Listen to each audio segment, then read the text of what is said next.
Mon amie Leïla a l'air catégorique. Je me lance dans les recherches.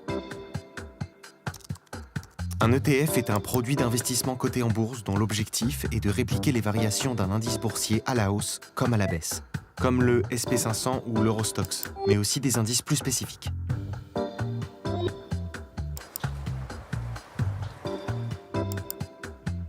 Je m'interroge. La performance d'un ETF reflète celle de l'indice qu'il suit.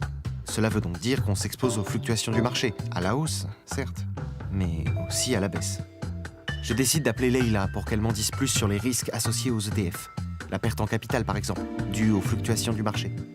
Il se peut que tu ne récupères pas l'intégralité de ton placement. Il y a aussi le risque de change, si certains actifs sont libellés dans une devise différente. Le risque de liquidité dû à un éventuel faible volume d'échange ou aux conditions du marché qui se durcissent.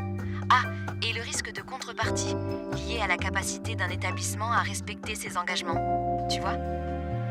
C'est clair, je poursuis mon enquête. Les ETF présentent de nombreux avantages en fait.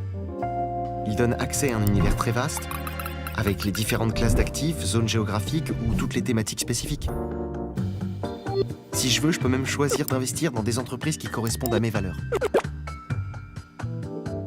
Ils permettent aussi une diversification instantanée sur plusieurs dizaines, voire centaines de titres en un clic, et à moindre frais.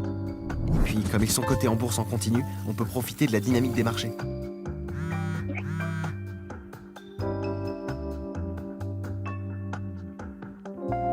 Ah, parfait, je vais pouvoir lui demander comment on choisit l'ETF dans lequel on investit.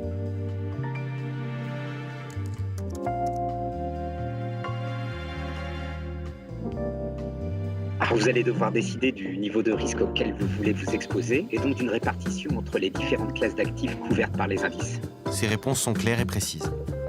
Il faudra également statuer sur la zone géographique et sur une thématique ou un secteur d'activité. Je commence vraiment à comprendre l'enthousiasme de Leïla. Je décide de passer un ordre en ligne.